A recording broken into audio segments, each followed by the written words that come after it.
Okay, so hey, it's Kim Neely, trauma-informed SLP. Sup? Hey, we're promoting safety and empowerment over here. My apologies to all New Yorkers and fans of Midnight Cowboy.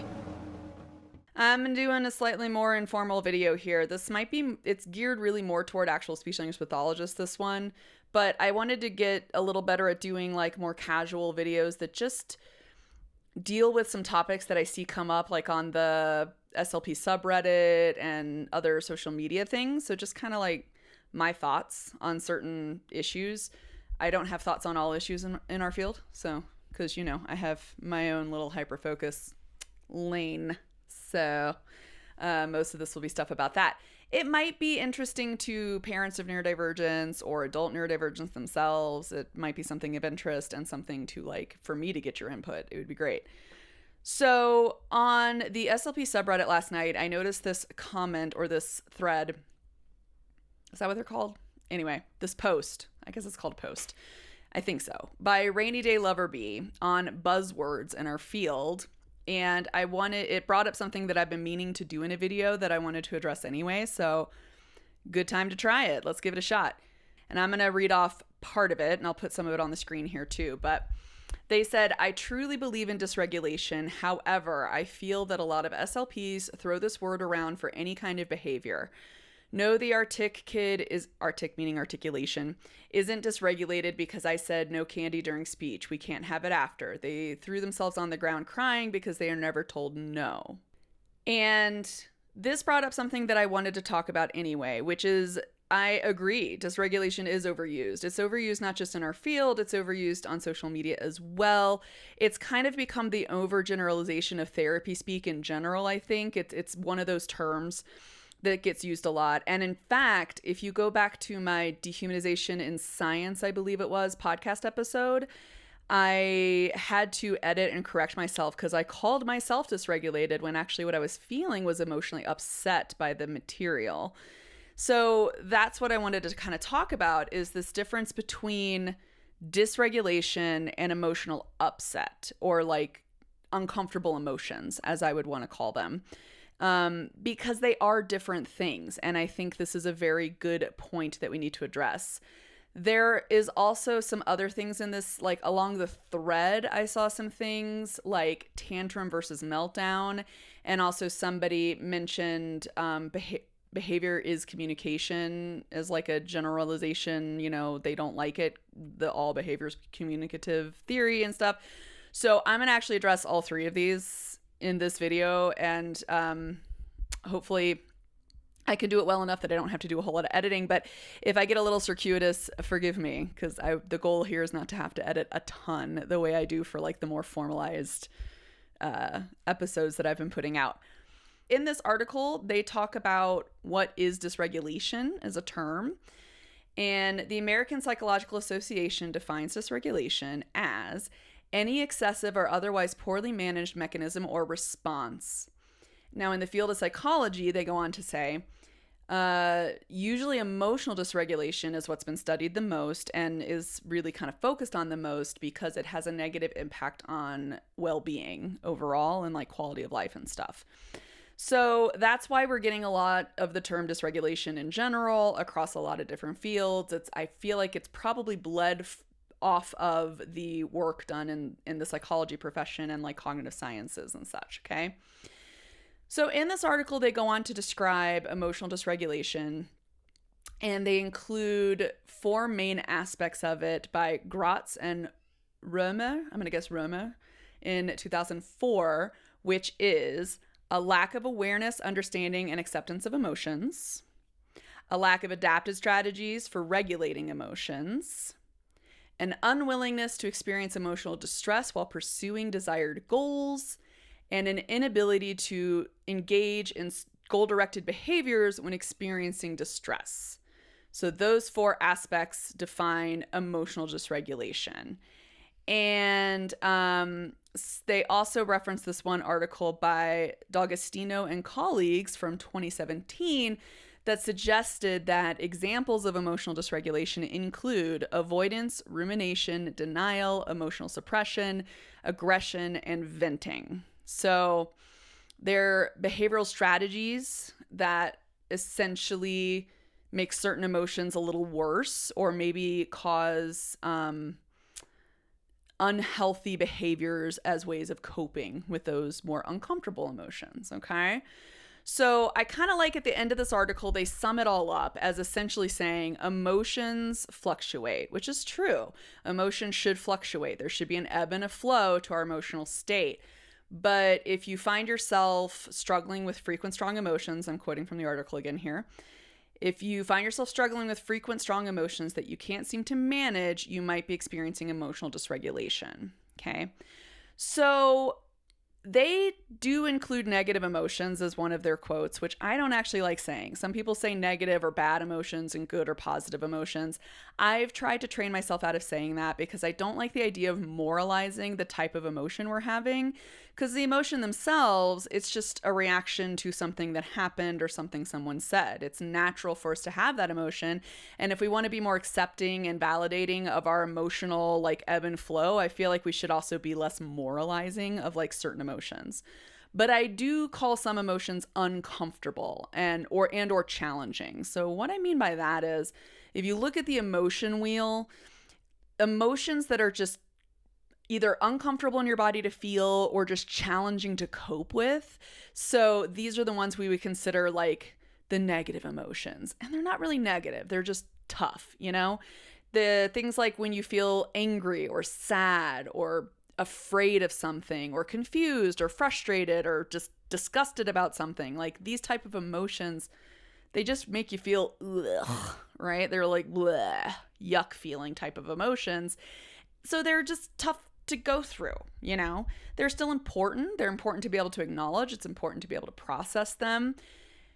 And that's the issue where we get to dysregulation, because a lot of us are not given the tools or the strategies to actually recognize, to have that awareness of the emotion we're feeling, and then to actually have like the tools, the strategies, the skill set necessary to process through that emotion and actually use it for really the purpose that, at least in a healthy, balanced mental health state, you could use that emotion as more of like a, what happened that made me so angry, right? And I like how, I believe it's Destiny Ann, and I think she's on TikTok, but she's also on Instagram, and I follow her there, where she did this great video. I think now it's at least 3 years old. It's probably older. My brain thinks 3 years, which means it might be like 10 years old by now, for all as I know, because that's how my sense of time passing works.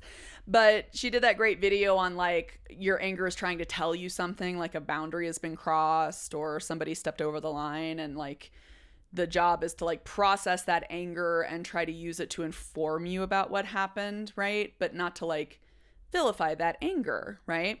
So I don't like the moralization of emotions as good or bad, because if we start saying they're bad or they're negative, then I feel like that naturally leads to a tendency to want to avoid them.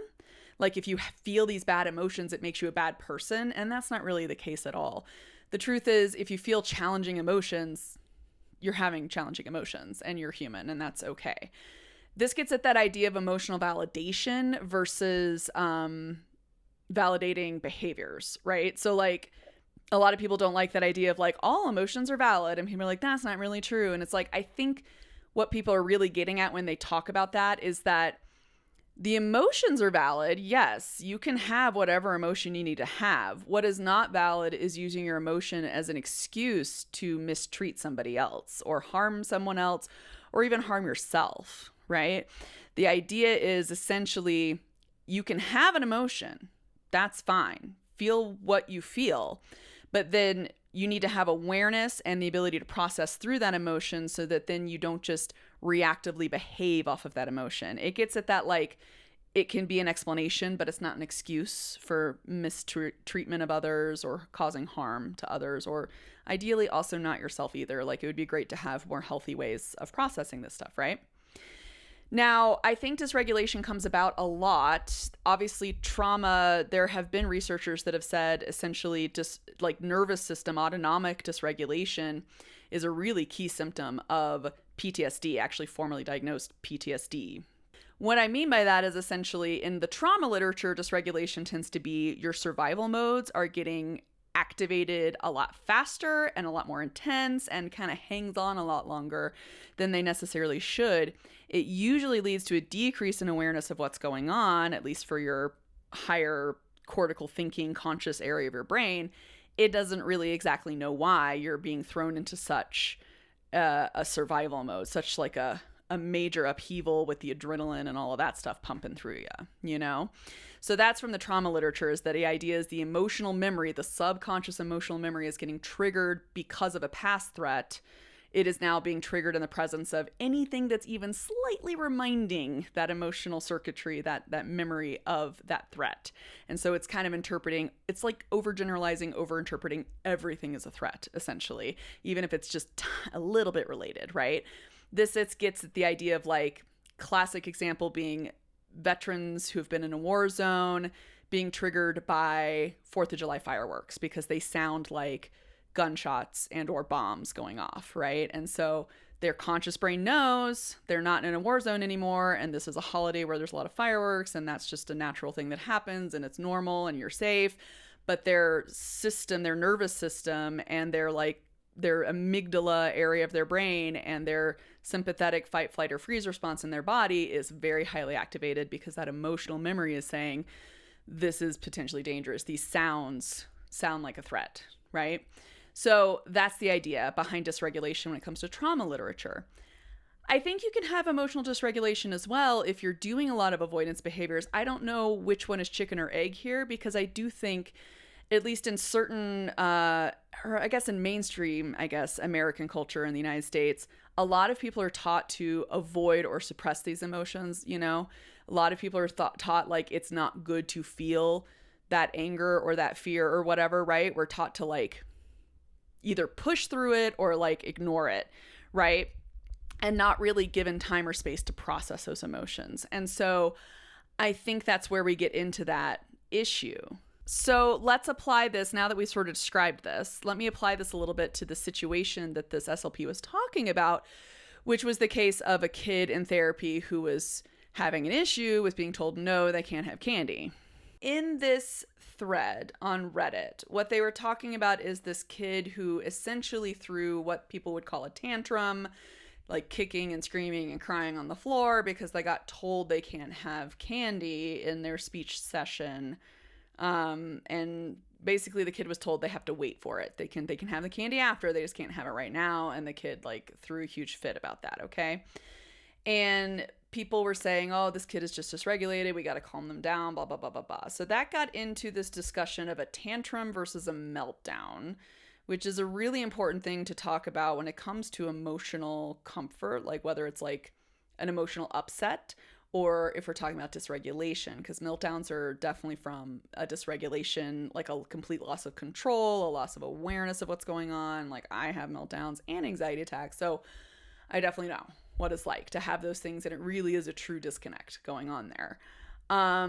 Now, the thing about the debate of whether it's a tantrum versus a meltdown is actually not interesting to me. I'm going to be honest. It's not the question we should be asking. I think it leads to a lot of debates and discussion about something that is not that important, to be honest, because in my clinical experience, if you handle a tantrum the way you handle a meltdown, you end up with the same result. The only difference I've noticed is the only true tantrums I've really seen where kids just really like they're actually in control, but they're like really trying to get their way from me. They're trying to manipulate and control the situation. First off, that's actually pretty rare. Even with like preschoolers, it's pretty rare for that to really happen, where a kid's really like crying and whining and then like looking in and checking with you. Like they're able to like turn it off in an instant, right? That's pretty rare. But in the time, I have seen it, even though it's rare, I've definitely seen it. And when I saw it, I handled that kid the same way, where I had my little like energy level meter / emotional scale for them to point how they're feeling in their body. And then to gain some awareness of, you look very upset. Does your body feel this way? Let me know. And if it does, here are your choices, right? Like if you're feeling this upset or maxed out, let's help you calm down first, right? Because the idea is they're having this big fit because you said no, right? Like in my case, the kid was having a fit because he was told to clean up because the whole class was transitioning to another activity. They had been playing, having a lot of like free play time in the classroom with toys and such, and this kid didn't want to clean. And so he threw a giant fit. And I had already planned on handling it because I knew this kid. I did the intake evaluation for this kid, and so I knew he was going to have a pretty big issue with being told no and with being forced on a schedule like at school. And this was preschool, so he was like 3, not quite 4 yet. And I had already told the teacher I planned to be there for this sort of, for the transitions for at least his first like few days, just to like help, because that I knew the classroom staff would need that help. And I was like, I'm going to help establish like, you know, a understanding that you don't have a choice of not cleaning up. I mean, if you choose to not clean up, it means you don't get to participate in another, right? There's still a consequence. There's a natural consequence to that, right? If he didn't clean up, then he couldn't do the next fun thing they were about to do. He wasn't invited to that, you know? You got to do the cleanup to do that. If you don't want to do the cleanup, then we can give you more work to do, basically. You know, it's like you give them like a choice of 2 things, and one of those things is not the thing they want, you know? Kind of a technique there. And so, but this kid was just having a fit. And so I handled it in the same way that I would a meltdown, in the sense of like, I want to help you calm down so that we can talk about it, like give you the language around like, you know, I can tell you don't want to clean up, but this is the reason why we need to clean up. Everybody else needs to clean up as well. We're all here to share. We're all here to, you know, we have to do this as a group now. It's not about a single person and what they want. We're here as a group. We're here to learn as a group. Blah, blah, blah, blah, blah. Take him through this whole like kind of lesson on why there's this schedule and why it's important to share and why it's important to clean up the toys. Because if you leave them on the floor, maybe someone will trip and hurt themselves, or you might trip and hurt yourself, or, you know, there's always like reasons for it, right? So it's not just about being neat and tidy in a classroom. It's about like, I don't want someone, you know, someone might step on it and break the toy. Someone might step on it and trip and fall and hurt themselves, right? Like there's reasons we need to do this. So I took him through all of that. It did take this kid a long time to actually engage with me like this. But once he started to figure out that like, you know, requesting or asking to not do the thing would lead to just a brief explanation of why he needs to in order to do this next thing, it kind of helped him navigate what the expectations were. And eventually the tantrums got less and less and less, because the first really big tantrum that lasted a long time, I just didn't budge. I just sat there and I let him cry. I let him do his whole thing. And then I was like, when you're ready to come and point to how you're feeling, we can go through some ways to help you calm down. And then I'll talk you through what we can do, you know, what I can do to support you with helping you clean up, basically. Like, what kind of help do you want from me? Like, I'm not going to do it for you, but I can be here to help you, you know? That was kind of the tact I took on that.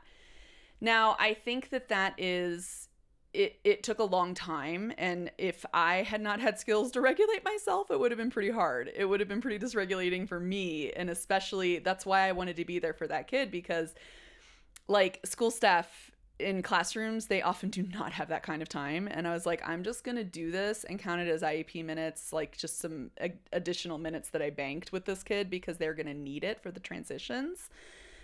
I needed to take that time, right? And so it was not as interesting to me is this kid having a tantrum or not. What was important was I was calmly presenting options, calmly explaining reasons why this is the expectation in order to do this thing, calmly explaining very natural consequences of not doing the thing, of not cleaning up.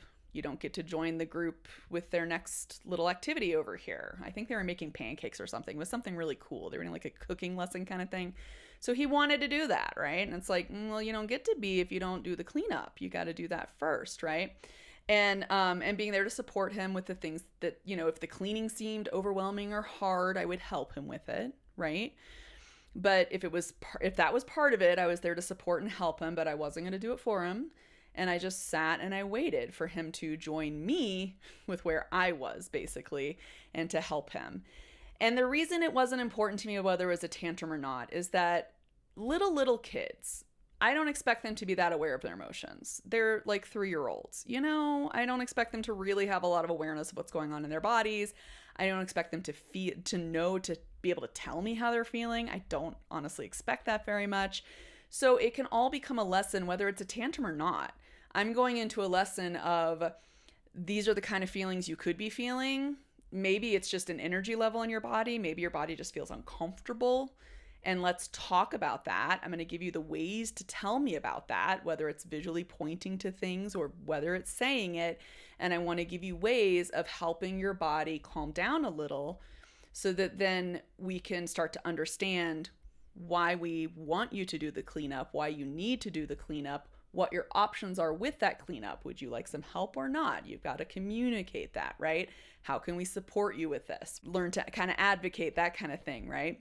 So that was the work that needed to be put in my opinion. And it didn't matter whether it was a meltdown or a tantrum, because the thing is, a lot of times I think little kids, people will label it as a tantrum, label it as I'm avoiding something and I want to manipulate and have my way, when honestly, a lot of little kids just feel big upset emotions and they have no way to express it. They don't have the language behind it. They don't have the awareness for it. And so it just becomes this like power struggle between the adult and the kid, when honestly it can get diffused really fast if the kid, or a little bit faster anyway, maybe not very fast, but a little faster, and a little more productive like resolution can include the adult using it as a teaching moment to model, to demonstrate how to calm yourself down, to demonstrate that, yes, I can feel that way too. When I feel that way, my stomach feels like this, my chest feels like this, I might get a headache, whatever. Are you feeling that way in your body? Does your body feel uncomfortable? You want to point to where it's feeling uncomfortable, that kind of a thing. You can do stuff like that to help give them the language around it and increase their awareness around it, right? And that way, when they're having those big emotions, instead of like having just the emotion overtake them and overwhelm them, which is technically some level of emotional dysregulation, even if it's age appropriate in the child, it might be appropriate for a preschooler to have an overwhelm from an upsetting emotion, right? And it's not really a tantrum in the sense of they're manipulating sometimes. I think genuinely they're just little kids having big emotions in their tiny little bodies and they just don't know what to do about it or how to handle it. And it's not part of our cultural norms, especially not in this society, to demonstrate how to handle that. The more appropriate and or healthy approach to that is not usually addressed, right? I wasn't taught it. Most people weren't taught it, I think, in the United States. It's just not a common thing to be taught. And so I think the more we can shift to that, though, the better, So regardless of whether it's just an emotional upset, an uncomfortable emotion, or dysregulation, whether it's a meltdown or a tantrum, I think these are the things that kids could be taught. We could be taking that tact of, let me teach you to recognize what you're feeling in your body, how we can address it, what your options might be, and then also take time to explain why you might be feeling that way, and also why we have certain expectations, right? What's the importance of not having candy during speech? For this particular kid, if they were an artic kid, they need to not have stuff in their mouth. That's speech sound. So articulation is working on speech sound. So it's like, I don't want you to have food in your mouth while you're talking, because then it might accidentally go down your airway, it might be dangerous, right? So it's like better to wait until we're done with the talking to have the candy. Let's do the talking first and then we'll have the candy. You can always explain why in the sense of like, is it a safety concern? Is it this or that? You know what I mean? So that stuff helps a lot. And the thing is, when someone's having a meltdown with like a sensory overwhelm or something, they need to start to understand how their body's feeling, but they also usually need someone there to co-regulate with them, right? They need someone to help them relax and help them calm down. So like I said, I've said this a bit, but it's less interesting to me, the question of, is this kid having a tantrum or meltdown, and how do you tell the difference? Because the other thing about a tantrum is sometimes I've seen kids start off with what is a tantrum. It looks like they're in control of it. It looks like they know what they're doing, but they actually work themselves up into such a state of upset that they actually become dysregulated. It does end up becoming a meltdown, because they just keep working themselves up, which kind of makes sense, right? If you kind of like just keep going and going with certain behaviors and you keep increasing that adrenaline rush in your body, yeah, you might end up tipping over into that dysregulated, I can't calm myself down anymore. The emotions are just making me, all that stress hormones are rushing through their body, and then they can't calm down from that, you know?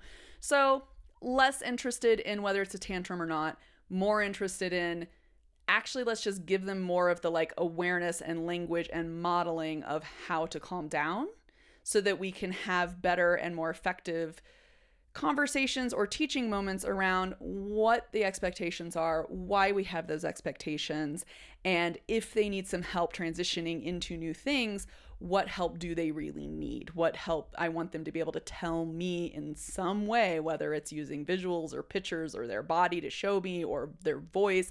I don't care, as long as they show me somehow what they might need for me to help them, because that's what I want. I want to help them understand it, right?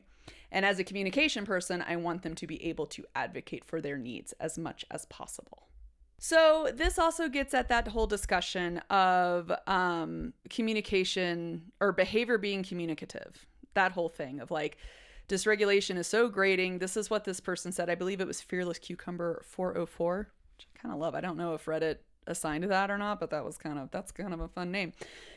They said on the same thread, the word dysregulation is as grating to me as behavior is communication. No, not all behavior is communication. Sometimes kids are just jerks and behave that way. 100%. Sometimes people in general are jerks and kids are people. So it makes sense. Yeah. Sometimes kids are jerks. They behave in jerk-like ways. Truth. And I can understand why it's so grating, because it's a term that's become less specific as it gets more overgeneralized for people using it as dysregulation versus upsetting emotions, you know? Dysregulation being they've lost control of those emotions. Those emotions are now in control of everything.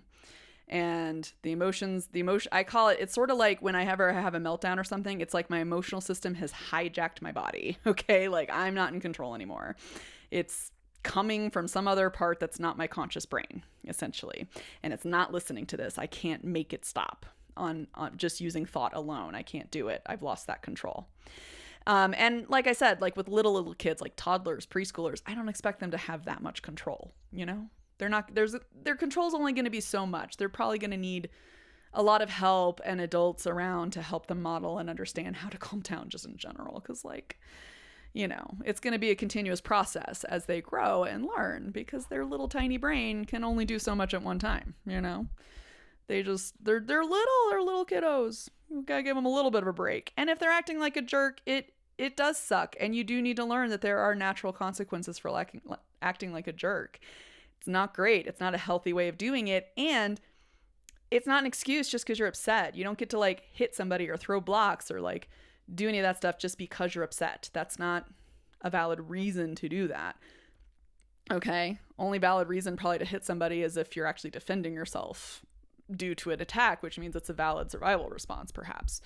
But other than that, there's really not a valid excuse. The emotion can be valid. The upset is valid, not how you're expressing it, right? It's not okay to do that, which means relational repair. It means apologizing and growing and learning, hopefully, from that. But that's something we all struggle with. Let's face the facts. So we're not all going to be perfect about that. That's just kind of how that goes. Now, but getting at this behaviorist communication thing, I understand. I used to love this phrase. I still kind of do, at least in the way I interpret the phrase, but I do understand why it's such an issue. In my understanding, a lot of times this behaviorist communication, at least in our field, came about because so many people look at non-speakers, for example, or kids with more significant complex medical needs, and they presume this kid isn't there. They're not thinking, or their behavior truly doesn't mean anything. And so they get neglected a lot, and people ignore their signs of protest or their signs they're requesting for something essential, right? And so it makes sense to say something like that to try to like break people out of that pattern of thought. But I also know this phrase has also now been used for, there is a certain profession out there where people will use this phrase as a way to say that everything's under their scope. Because if their scope is behavior, then everything's under that scope. And that's not really true either. And it's very unethical in my opinion, because they start to dance into things that they truly don't have training on, and that's unethical. So I can understand why this phrase really stinks. What I would want to say, so this is my proposal. How about instead of all behavior is communication, let's use the phrase all behavior is informative or can be informative for the people present. Let's go with that. How about all behavior is informative? And what I mean by that is if a child or even an adult who's having a meltdown, if they appear dysregulated or they appear that they're starting to become very, very upset and overwhelmed by that upset, whatever that upset is, they might not be intentionally trying to communicate a very clear message at that moment in time, but due to the way that that upset looks in their body and due to the behaviors that come out of whether they're trying to avoid it or trying to, discharge it by being aggressive or by running, whatever it may be, that type of behavior can inform, especially the adults present, it can inform you about something. It's an unintentional communication, if you will. There might not be intention behind it, but it doesn't mean you can't get information from it. And my issue that I have is that so many people look at children, especially having meltdowns or even having tantrums, and they interpret the behavior one way and one way only, and they just get stuck in that interpretation and they have such a hard time budging from it. Meaning, same thing with my whole tantrum versus meltdown discussion. When people have labeled a child's behavior as manipulative or avoidant, or a power grab, once they get stuck in that type of thinking, that I think is where you might have a significant chance of neglecting an important thing. Like maybe that kid is having a medical change. Maybe they had an acute pain suddenly come on because maybe their appendix is flaring up. Who knows? Or they have a huge headache or something and they have no way of telling you, and they got sensory overwhelm and then they started a meltdown. Well, now if you interpret that as avoidance or a power grab or a manipulation, you are potentially ignoring a medically significant situation that needs to be dealt with, right? It can be dangerous. It can be a very dangerous assumption to assume it's a power thing and it's manipulation, because it leads to the adult doing things that inherently might make that child feel incredibly unsafe and truly, honestly, might threaten their safety in the long run. So I don't like it. I don't think that's a very safe assumption to make. Some people say make the least dangerous assumption, which is a valid thing. That's pretty much what I just did there, where it's like this, maybe a kid is banging their head on things and I'm thinking, do they have a headache? Is that why they do that? Which is not something I often hear educators do, or parents even, when they see a child doing that. It can be very upsetting. But a child, especially a child with complex medical things going on and no way to tell you, maybe they do have frequent headaches and we don't know, because they can't tell us. Maybe they're showing us they have a headache because they're hitting their head to try to avoid the headache. Maybe sensory stuff is giving them a migraine, but they, because the pain is felt here, they're trying to diffuse the pain basically by banging their head. We won't know unless we can teach them how to tell us what they're feeling, right? We won't necessarily know, or if we take them to the doctor and they can figure it out. But even then, it's usually communication more so than scans and such, usually, that helps with those sort of situations. So what I would say, maybe not all behavior is communication, but let's look at behavior as informational. So if behavior is informational, okay, when you see a child start to have what perhaps you might call it a tantrum, you might call it a dysregulation, or you might just call it an upsetting emotion, whatever it is. They're getting upset, something is happening, something has changed in that child. My suggestion is think of at least 3 possible reasons for this change. And one of those reasons has to involve only that child's body. It has nothing to do with people in the room. One of those reasons, meaning one of those reasons can be possible change in medical status, sudden acute pain somewhere, a stomach ache, a headache, something like that. Or perhaps they're really, really hangry. They're so hungry. They're getting really, really upset by that. Or maybe they're very thirsty. Maybe they suddenly really have to go to the bathroom and they don't have a way of telling anybody that.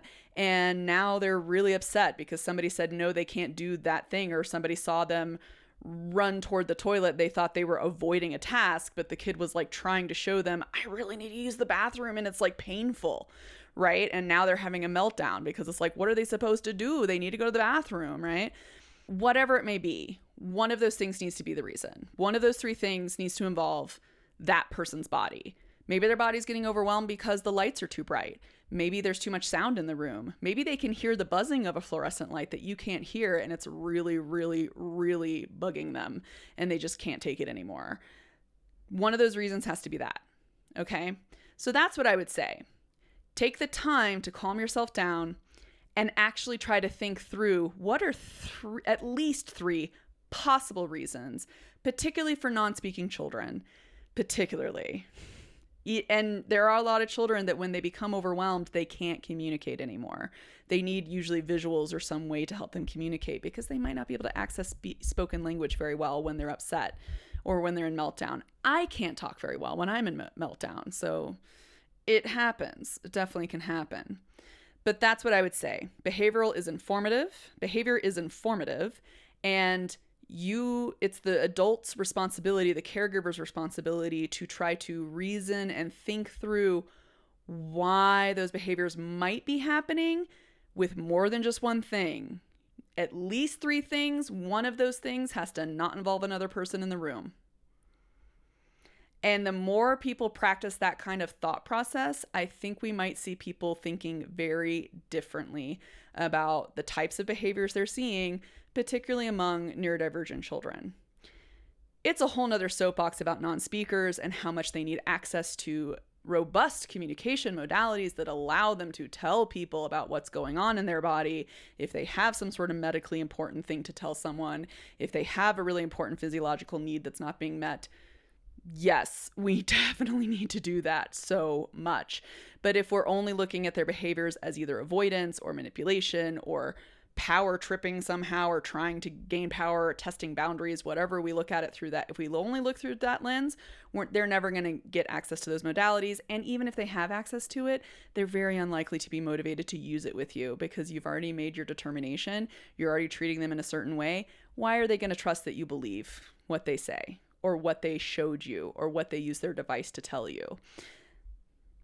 You might not be a trustworthy adult for them anymore. So they might not ever actually tell you if they are in pain or sick or feel awful, right? Because they might take it as they don't really care when I feel this way. And I hate to say that, but it's true. It's heartbreaking, but true. That is how that goes. So this is a long response to this, but this one little thread brought up so many different things that I wanted to talk about, and I can address all of these things in separate videos if you would like, or separate podcast episodes if you're listening to this on the podcast, because I probably will post it there as well. But yes, dysregulation is overused. It is become, the meaning has become diffused a lot because it's entered the public like colloquial speech, and it's kind of become part of that therapy talk that a lot of people know.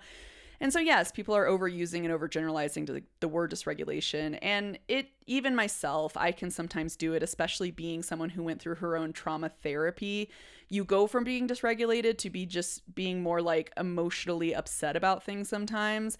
You know, as you heal your dysregulation, it's really all too easy to use the word dysregulation because that's what you've always used to describe your upset, when actually what you're feeling is upset. And I'm currently trying to sort of train myself out of that.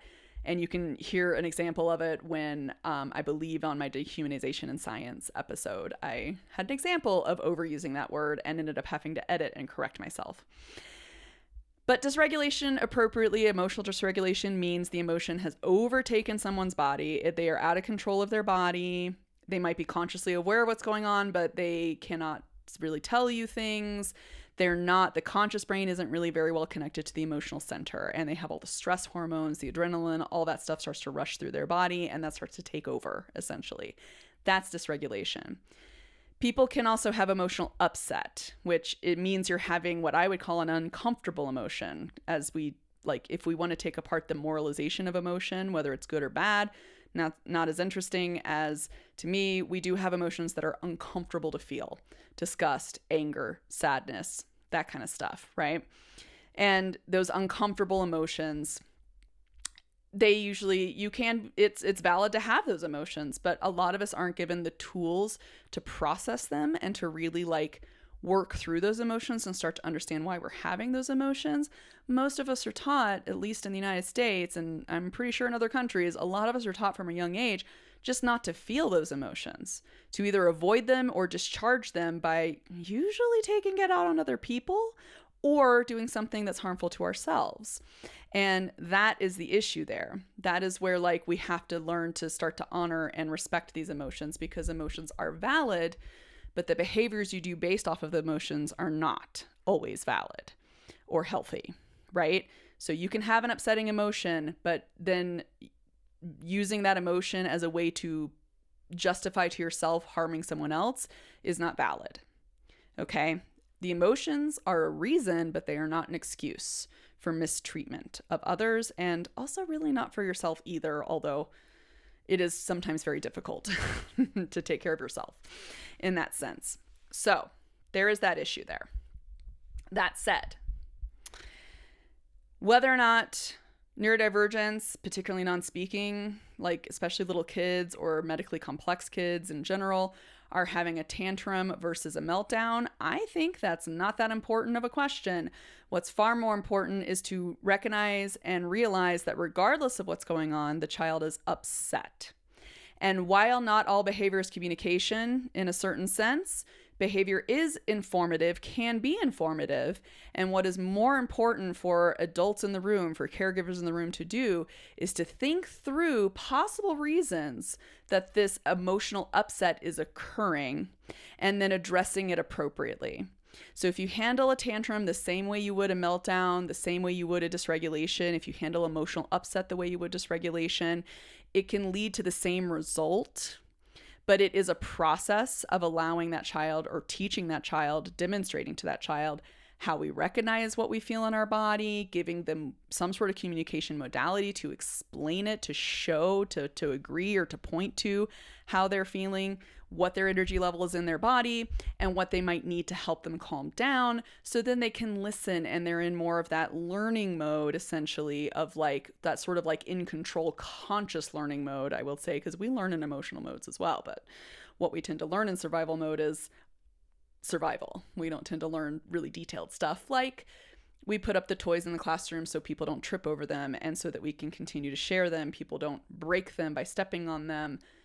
You know, we don't eat our candy during our articulation speech session because I don't want you to breathe that I don't want that candy to go down your airway. That can be very dangerous. And we're doing a lot of talking right now. So let's get the talking part over with, and then you can have your candy at the end, right? That is the idea there. So good to calm someone down so they can start to take in that information and understand what's going on. And then we do that through modeling, through co-regulation, through providing those sort of communication modalities, and hopefully, ideally, yes, robust communication modalities that allow them to really explain things. And when you see this type of behavior, the real dangerous assumption to make is that, what I want to say is, the reason I don't like the question of is it a tantrum or a meltdown is because what happens in those situations is when people determine tantrum, what they only interpret tantrum to mean is manipulation, a power grab, boundary pushing, which, yes, are things kids do. But some kids can be in a tantrum and then work themselves up into an actual dysregulated state or a true emotional upset. And a lot of little kids, being tiny and impulsive and not having fully developed prefrontal cortices, will just have big emotions and have big behaviors from those big emotions. It doesn't mean they're dysregulated necessarily, but it also doesn't mean they have the language to tell you what's going on or to try to figure out how their body is feeling and what to do about it, that they're uncomfortable now, right? That discomfort can lead them to have big behaviors, that big discomfort from the emotions. So in that sense, the behaviors from those emotions is informative. Even if it's not intentional communication, it can inform you. And what I think people should start to learn to do is to make at least 3 possible reasons. Think through at least 3 possible reasons for the behaviors, for the emotions that are happening at that moment, be it a meltdown, a tantrum, or just a big upset, big mad, right? Whichever one it is, think of 3 possible reasons for it. And one of those reasons, especially in the case of meltdowns and especially in the case of neurodivergent children or children with complex medical needs, one of those reasons needs to relate to something only internal to that child, not to other people in the room. Meaning, do they have a change in their body status in terms of a headache, a stomach ache? Are they exhausted because they didn't sleep well? Are they hungry? Are they thirsty? Do they need to go to the bathroom? Or do they have a sensory need, like the bright lights are too much and it's giving them a headache? Or they hear a buzzing sound that is just driving them crazy, okay? That has to be one of those assumptions. One of them has to be that. The other 2 can be something else, but I'd strongly discourage people from always automatically assuming that a child is manipulative, if they're controlling, if they're doing a power move, if they're avoidant.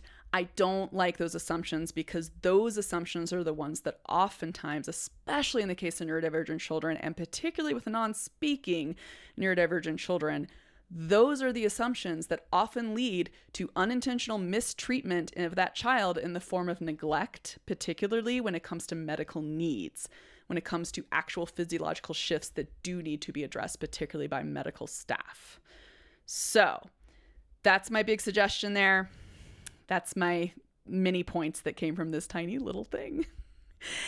I hope this was helpful, and if it was informative, leave me a comment on any of my social medias, send me an email, which is on my website. If you're listening to the podcast, it's usually in the show notes, or if you're watching this on YouTube, or if you're watching this on any of my other social medias, drop a comment. Let me know if this was useful, if this was insightful, if you still have questions about it, if you're not sure. Let me know if you want me to go more in depth with some of these topics, but this is just a slightly more informal video, to address some things that have been on my mind lately, you guys. Oh, and that's my husband calling.